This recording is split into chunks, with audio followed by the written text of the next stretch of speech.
Thank you for tuning in to the latest edition of the 12 Kyle podcast. Whether you're listening during your commute, while working out, or just relaxing at home, we appreciate you. Every download, every listen, and every subscription means a lot. Up next, the 12 Kyle podcast. Ladies and gentlemen, thank you for listening. Thank you for downloading. And thank you for subscribing to the latest edition of the 12 Kyle podcast. I am your boy, 12 Kyle.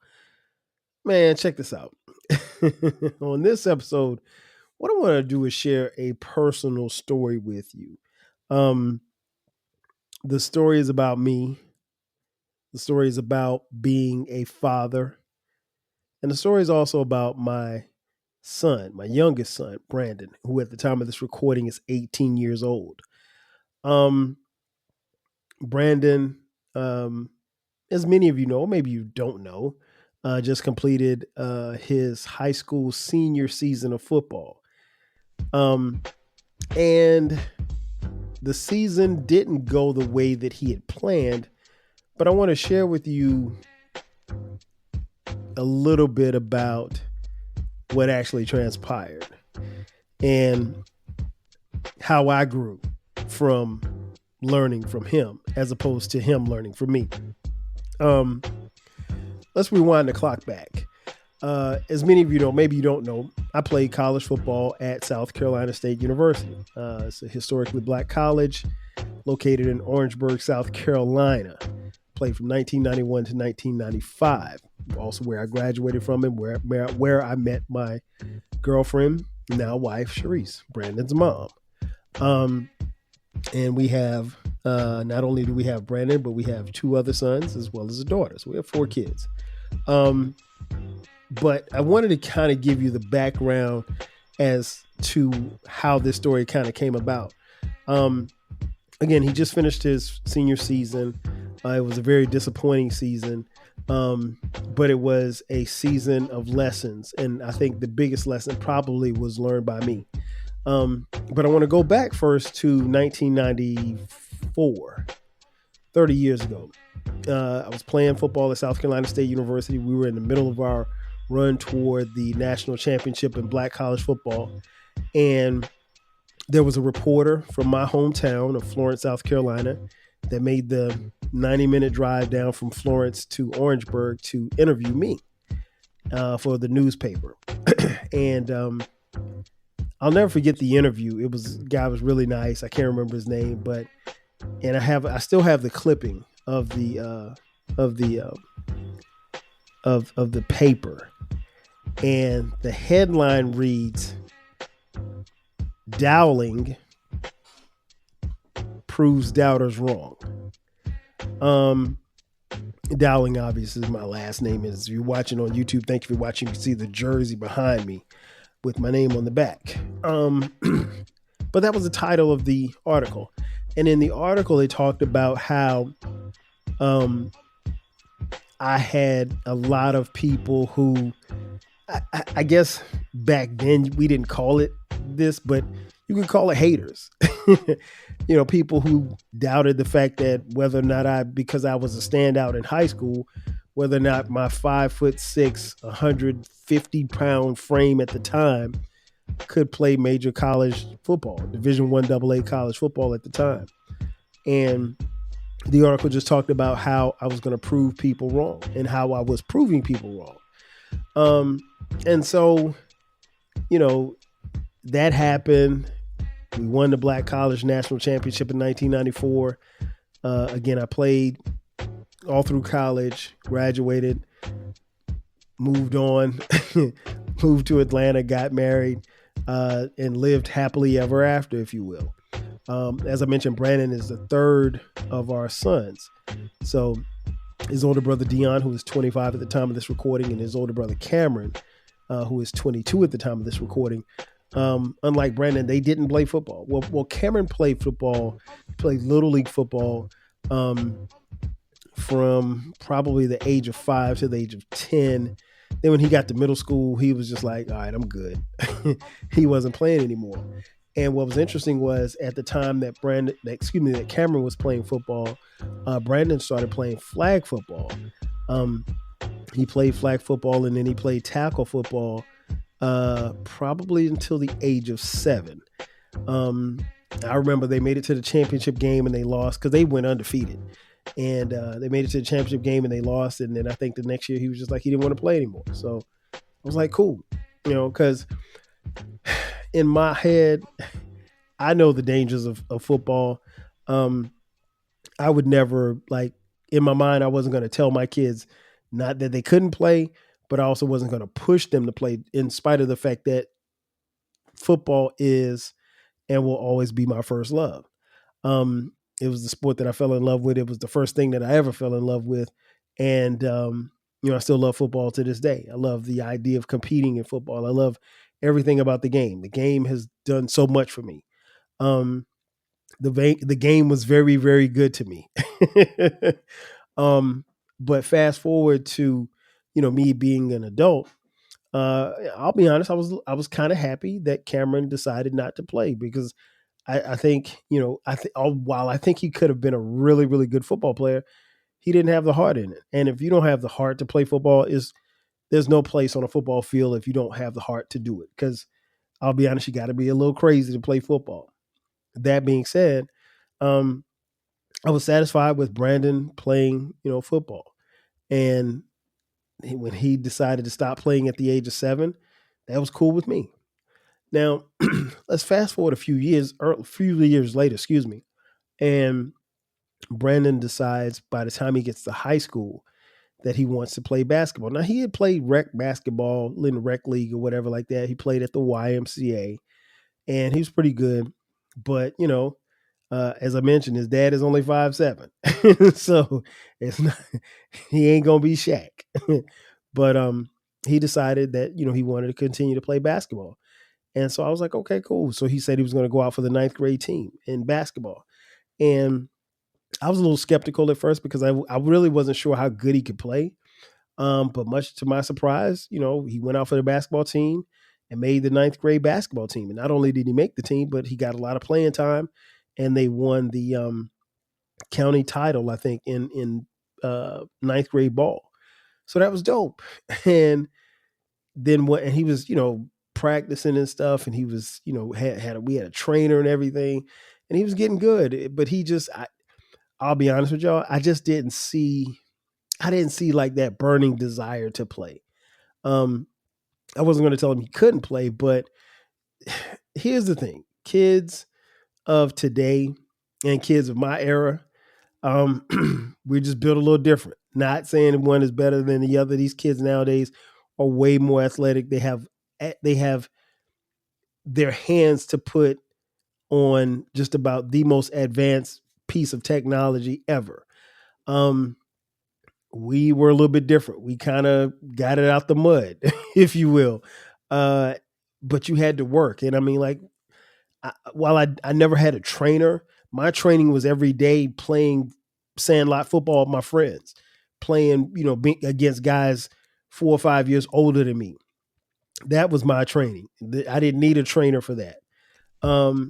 So having played, and keep in mind, when I played football, I literally played from the age of 8 all the way through middle school, through elementary school, through middle school, through high school, and then through college. And so my experiences were different, right? So he finishes his 9th grade year of basketball, and he comes to me and he says, "Hey, I want to play football." And I was like, "No." And he was like, "Well, why can't I play?" I was like, "One, you're not focused." I didn't see the focus at all. Like, his focus was off and on. At one point in time, he talked about playing baseball, and I was like, "Bro, I don't really necessarily know if you can pick up a bat if you have not played baseball all of your life, and then all of a sudden you're out trying to play baseball, in the 10th grade." I was like, that may not work, player, because the kids are so much further advanced. But he said he wanted to try out for football, and I was like, we'll see. So he started working out with the team, And, he got to a point where he was going to play. And then, it was just like his grades started slipping. So I was like, nah, bro, if you can't do it in the classroom, you're not going to play. And so we pulled him away from football. And so then the then head coach of the football team called me, and he said, "Hey, Mr. 12, we really want to have him out there. I think he's a good kid. Blah blah blah blah blah blah blah blah blah blah." So I was like, "Okay, all right, he can play." So he went out for the JV team, and he made the JV team. But here's the thing: before that coach made the call, we had a long conversation. And I'll never forget this conversation. And we were in the living room talking. It was me, Sharice, my wife, and Brandon. And he says, Sharice talked and then I talked. And Brandon, he sat and he listened to what we had to say.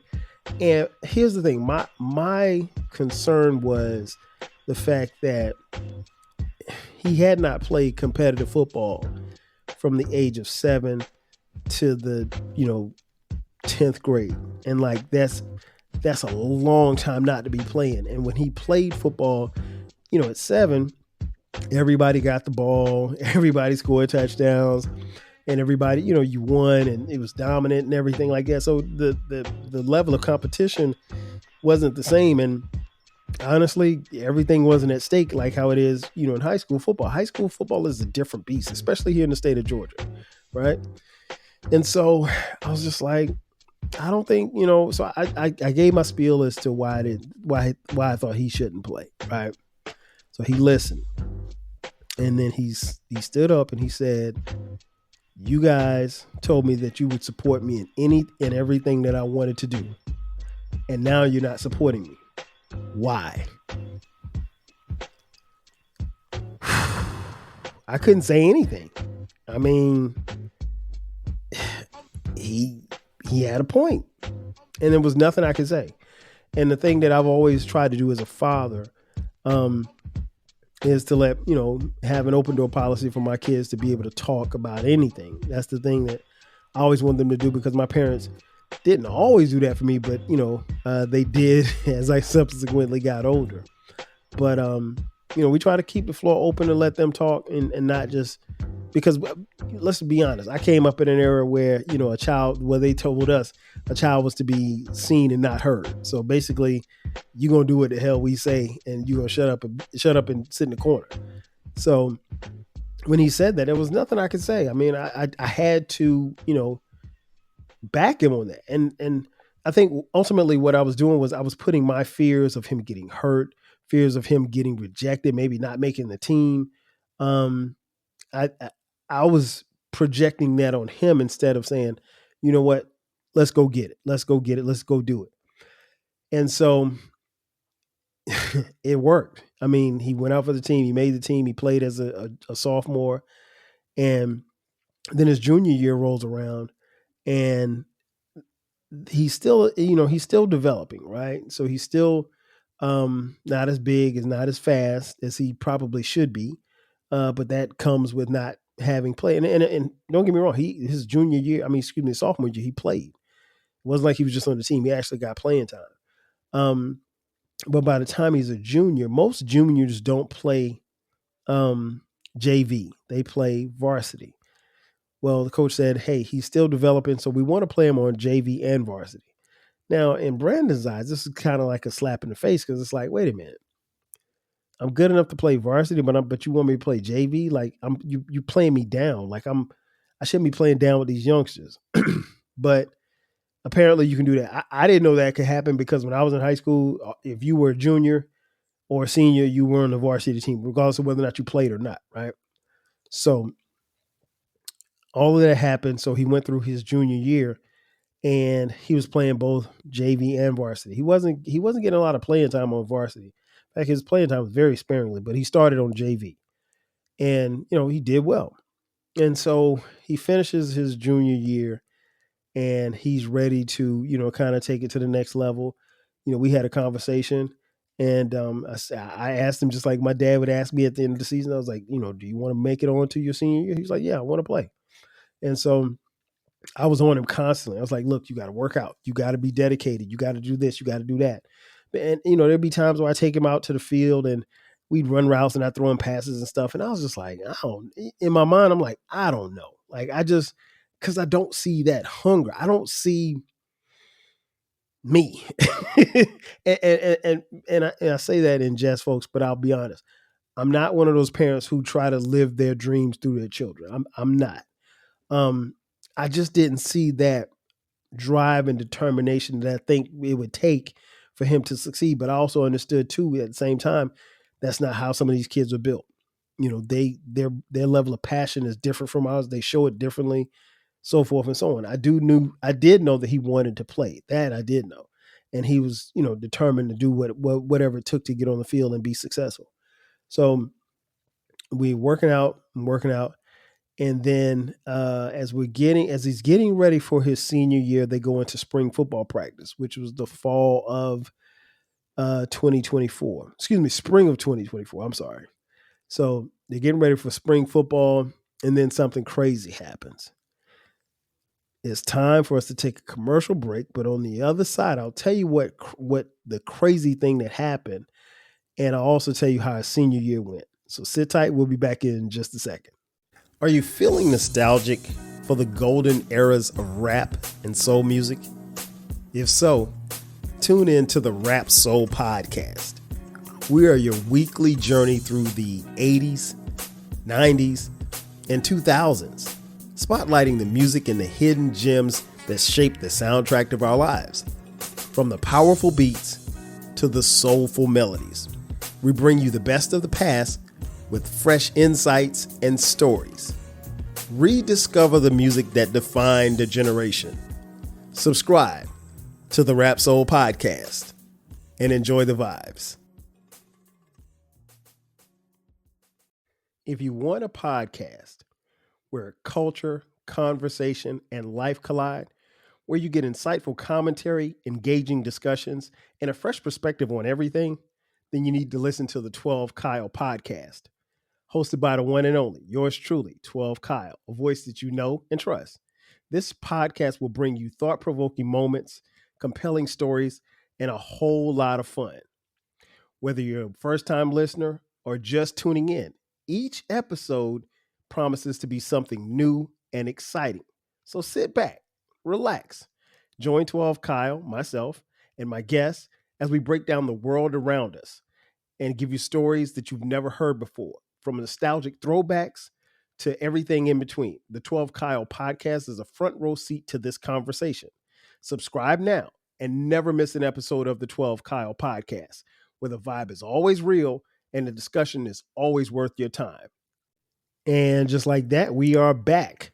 Once again, it's your boy 12 Kyle. This is the 12 Kyle Podcast. We're talking about proving doubters wrong. At the beginning of the podcast, or at least before the break, I was telling you about how things were leading into Brandon's senior year of football. Well, at this time, he's a junior, and it's spring football practice. And I'll never forget, we get a phone call that okay, let me back up. So around December, after the football season, the head coach lets it be known that he is leaving the school where Brandon attends because his wife had gotten a job in Texas, and obviously he and his wife and family were moving to Texas. So, the job was then open for anybody to get, and it took them a few weeks, but they found a coach right before spring practice started. A guy by the name of Kerry. What was Kerry's last name? Kerry Hood. Kerry Hood. Kerry Hood. And so he becomes the new head coach of their football team. And the interesting thing about this guy was that I knew him because I'm not gonna say I knew him. I knew of him. I knew his name because he played college football at the University of South Carolina, which is right up the street from South Carolina State University. Well, right up the interstate, I should say. And And so I remember his name, and I remember the first meeting that he had with the team and the parents. And that day in particular, I wore a South Carolina State University hoodie because I wanted him to see the hoodie to let him know that I know who you are, and you better know who I am because I went to South Carolina State. So after the meeting, he greeted me.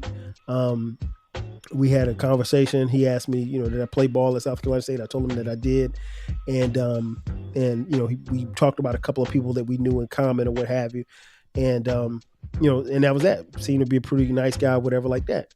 So the crazy thing that happens is they go on and they practice, and they're going through spring practice, and right before school ends, probably a couple of weeks before school ends, we get a message about the coach. The coach, the one that I just described, Kerry Hood,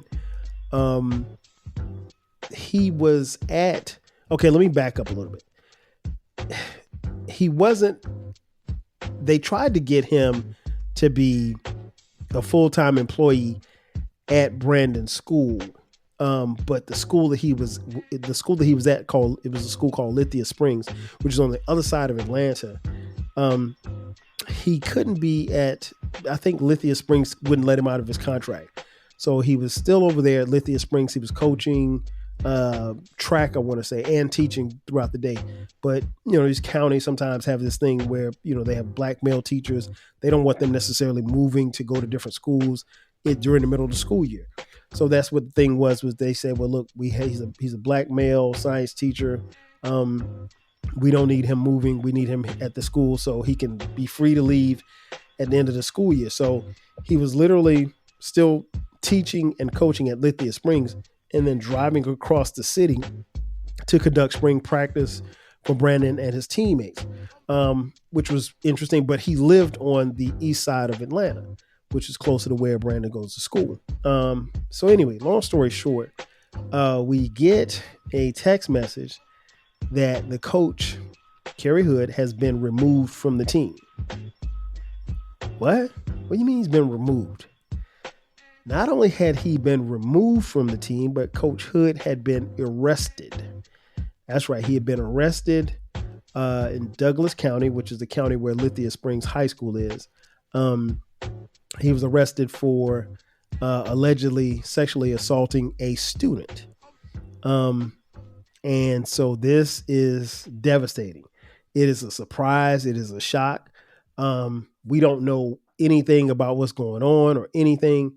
And so after a couple of hours pass, the school isn't saying anything. It hits the news, and then we see a mugshot, and allegedly it has been alleged that, Coach Hood had been carrying on a relationship with a student, a young lady at Lithia Springs High School. And they had all kind of charges against him, sexual assault, transporting a minor because she was on the track team. They had text messages, phone records, all kinds of stuff. And we were shocked. I don't put anything past people because anybody's capable of anything, but, he didn't seem like that type of guy, whatever that type of guy is, but I don't know him. You know what I'm saying? I don't know anybody. So long story short, now they don't even have a coach.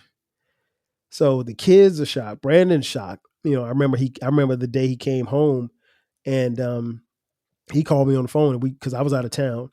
I was in Houston, and he called me. He was like, "Hey, Dad, this is crazy." And that's all he kept saying, "Dad, this is crazy. This is crazy."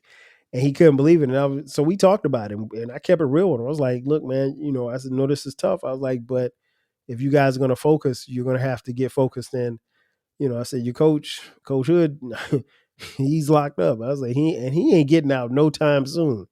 It's going to be a while before they even give him a sniff at, a trial or anything like that, especially where the court systems are backed up and he's not a celebrity. So after the kids got over the initial shock of it, they named the interim head coach, who was already one of the coaches on staff, the defensive coordinator. They bumped him up to head coach.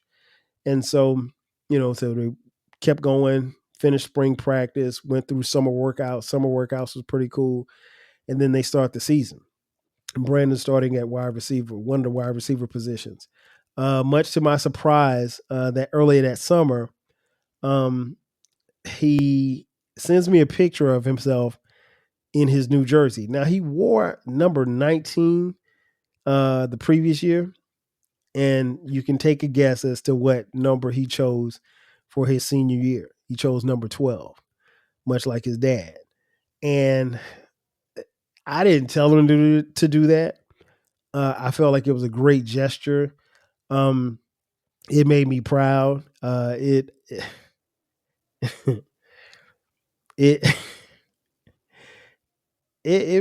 brought a little thug tear to my eye, because again, I didn't ask him to do it. It was because in my mind, it's only 112, but he was little 12, I guess. So, but he wore it and he looked good in the numbers. So I was like, hey man, you got to rock with it. And so that was a really special moment.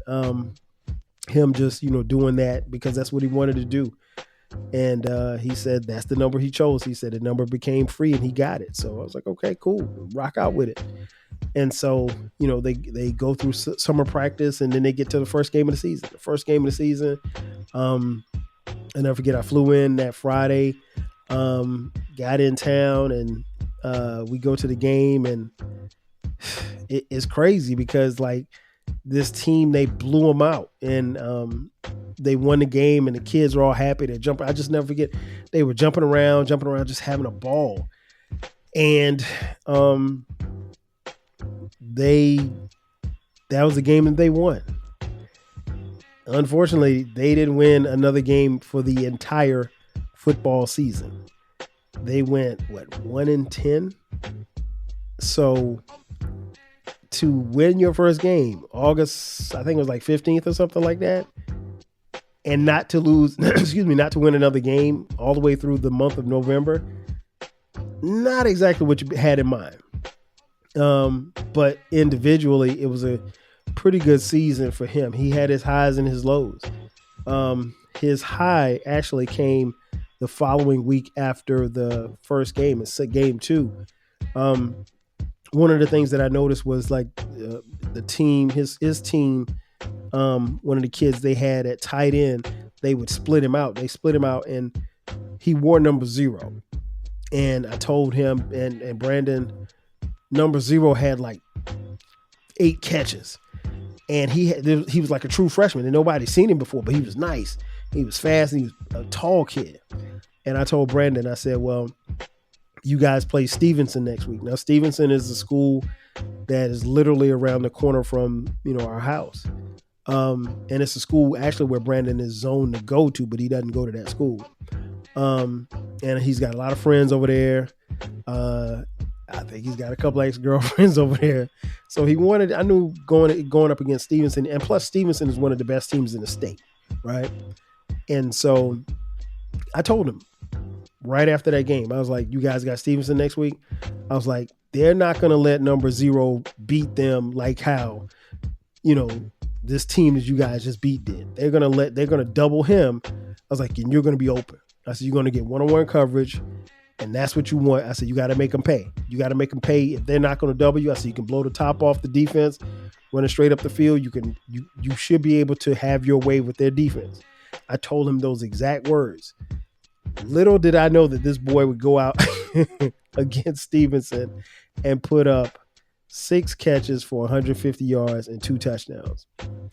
I couldn't have been prouder. Now, granted, they lost to Stevenson, and the game, I think they lost by like 2 touchdowns, I think. But he clearly was the star, or at least one of the stars that particular night on that field. And it's crazy because, like, even in the 2 touchdowns he got, he probably could have had 3 touchdowns. When I looked at his numbers, I was like 6 catches, 150 yards. And so when I went to, after the game, we went to go pick him up from school and, bring him back home. He got in the car and he sat down. He looked over at me and he just smiled. And that told me right there, like, he was, obviously I know my kid, he wanted to win, but he was happy that he put up those kind of numbers. And so we're riding And he was like, he said, so Dad, what's the most yards you ever got in high school? And see, I know this because I know my numbers. I said, well, Brandon, I said the most yards I ever got was I put up 125 against St. John's. And he was like, oh. He was like, you know, I had 150 tonight, right? And see, that's the thing about me and my kids and my wife. Everybody in our house is super competitive. We're ultra competitive. And it's constant. So it's never any malice, anything behind it, but we're always trying to be, on point with each other. And so he just smiled and laughed. And I got a big kick out of that because he had done better than I ever did in a game. They didn't win, but it was still a great game. So fast forward to their homecoming game. He gets a play called for him, and he's supposed to run a screen right down the line of scrimmage. He runs the screen, but he tries to avoid somebody. And I think the ball ended up getting intercepted or something like that. And his position coach got mad. Like I saw his position coach get mad. And then like the next series, Brandon didn't come back in the game. I was like, okay, well, why is he not in the game? Did he get hurt? And then they went to halftime. And then they came back out for halftime. When halftime started, I saw Brandon standing on the sideline. I was like, what's going on? And my wife, she was like, why isn't he in the game? I was like, I don't know. and I didn't see, it wasn't like he was, wrapped up or anything like that, like some part of his body was hurting or something. And so by the third quarter, by the middle of the third quarter, I'm like, he's not getting back in. And Sharice was like, well, what happened? I was like, I don't know. And so after the game, we talked about it. He told me, he said, well, hey, coach got mad.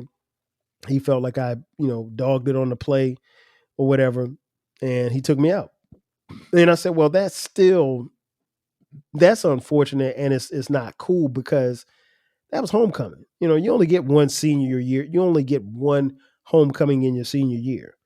And so, so my wife was like, maybe you should talk to the coach. And I'm like, no, I was like, I'm not going to talk to the coach because, I'm not, we aren't these helicopter parents who will run and, do all of this stuff, to with coaches and stuff like that, administrators. We're not going to do that. I was like, let Brandon handle this, and I told him what to say, go talk to your coach and tell him, hey, this is what happened on that play. I didn't dog it. I'm sorry. The guy, it was an interception thrown, so forth and so on. Whatever. And tell him that, straight up. And so he did that, and his playing, so he went from starting to now just kind of being a rotational player. And this went on for like 3 games.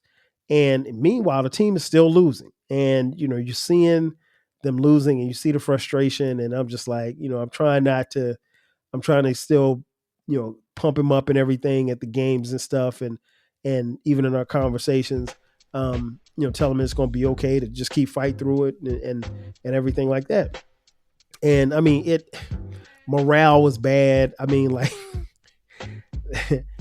they had, and I'll be honest, the school that Brandon goes to, it is a school for academics. It's not a football powerhouse. It's not an athletic powerhouse.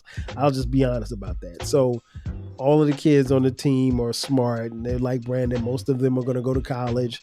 And like when our oldest son, Dion, when he graduated, 98% of the kids had scholarship offers to go to school, not athletic scholarships, but academic scholarships, just like Dion did to go to colleges. So, and that's 98% of a graduating class of, 1,400 black kids. That doesn't happen everywhere. And I'm not crazy enough to think that it does. So it's not a football powerhouse. Like you don't have kids leaving there going to the University of Georgia to play football. Nonetheless, it had gotten bad, right? On the team, morale was low. In fact, it got to a point where there was an incident with a player on the defense who got into it with a player on the offense during practice.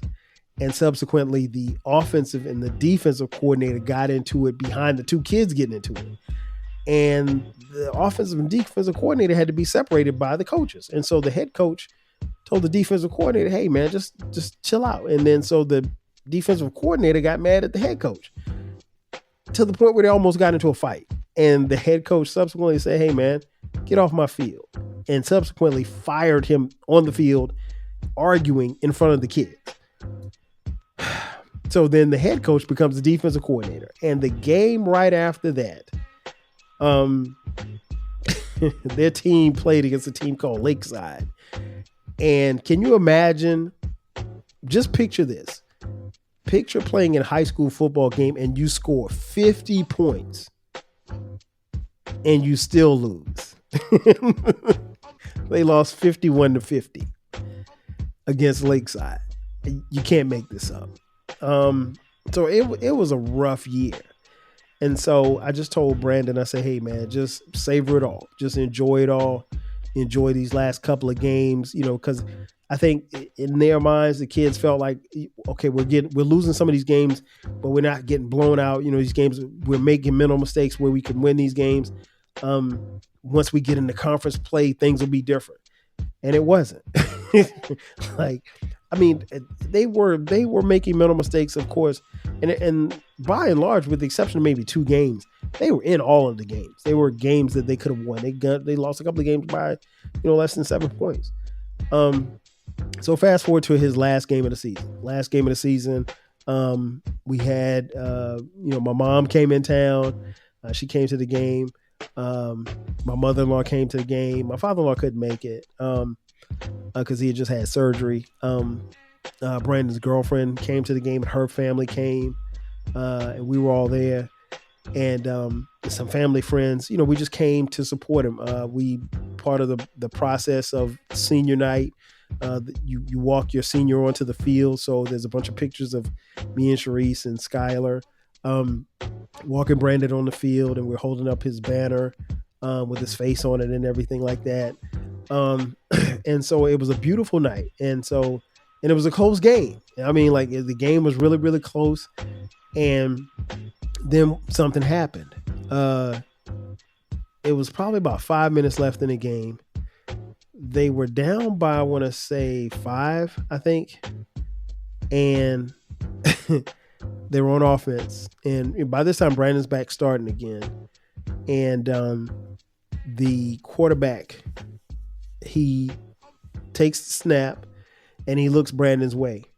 And he throws a screen pass to Brandon. He catches the pass.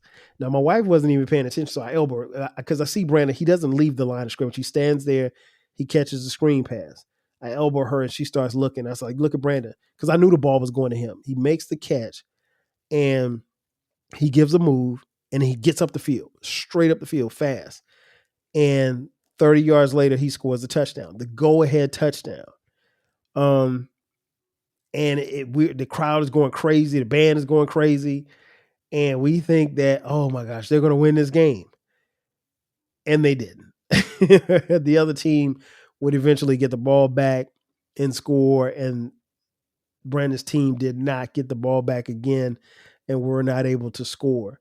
But I told him, I said, hey, man, your last game of high school football, the last time you touched the ball, you scored a touchdown. I was like, not too many people can say that. I can't even say that. I remember my last game in high school, I don't even think I caught a pass. Like we ran the ball and we ran all over this team. Shout out to Kingstree. But there was a level of pride. There was a level of accomplishment. There was a level of being able to complete what you started. And more importantly, I think, some lessons were learned. In conclusion, I think one of the biggest lessons that was learned by me. Always pour into your kids and never let whatever your fears are for them become theirs. Because here's the thing. They're going to take our lead. So what if I said, well, Brandon, I don't think you should play football because you're going to get hurt. That's me talking. That's not, he has to, anybody can get hurt playing football. But I think one of the biggest lessons that I learned was like, you can't put those kind of things on your kids. And you have to do what what you've always learned to do, which is, for me, started when I was 8 years old, and that's breathe life into your kids, breathe confidence into your kids. My mom told me when I was 8 years old that I was special, that I was one of the best people to ever walk this planet. She told me that at 8. So it didn't take that much longer for me to believe that I was going to be something, that I was going to be somebody. And I have been. And when your mom tells you that, you're going to be that guy in so many words, you're going to believe the person who instilled that in you. And so my apprehension, my desire, or my ideas of maybe he might get hurt, maybe he may get hurt from being rejected from football or not being able to play, that was something that I put on him. And if you're into proving doubters wrong, the biggest doubter can't be your parents. So a lesson learned. And one of the things that I made sure that I did, particularly when his senior season was over, was I hugged him. I told him I love him. I told him I was proud of him. But I also told him that, I'm glad I listened. I was like, you knew what you wanted to do. You kept me from standing in your way. And I don't ever want to stand in your way again. I'm always going to have your back 1,000%. And like I said, when you prove doubters wrong, make sure that the biggest doubter isn't the one that's supposed to be in your corner, because sometimes we are. That's going to do it for me. Ladies and gentlemen, thank you for checking out this edition of the 12 Kyle podcast. Be sure to subscribe to the podcast. The podcast drops every Thursday, every Sunday at midnight. If you're on social media, hit us up. We're on Twitter X, Blue Sky, Twitter, Instagram, Facebook, Threads, TikTok. We're a little bit of everywhere. You can also support us financially. Hit us up on Cash App, $TWELVEKYLE. And you can also buy merch. We have merch. Just look in the description box. There's a link that says merch. Click that link. You can buy 12 Kyle Podcast t-shirts, hoodies, as well as coffee mugs. We got it for the low. And we have a new baby. It's called the 12 Kyle it's called the Rap Soul Podcast. My bad. It's called the Rap Soul Podcast. The Rap Soul Podcast drops every Monday at midnight. It is a discussion where we have the intersection of rap, soul music, hip hop, and R&B from the 80s, 90s, and the 2000s. It's the best music podcast you've never heard. So make sure that you check that out. And YouTube. Check us out on YouTube on the Rap Soul as well as the 12 Kyle Podcast. Ladies and gentlemen, that's going to do it for me. I am your boy 12 Kyle. I'll catch you guys next time. 5,000. Cheers. Thanks again for listening to this episode of the 12 Kyle Podcast.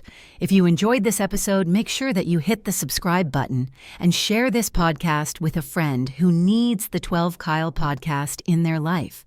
Every listen, every download, and every share helps us grow. Thanks for being a part of the 12 Kyle Podcast community. We appreciate your support.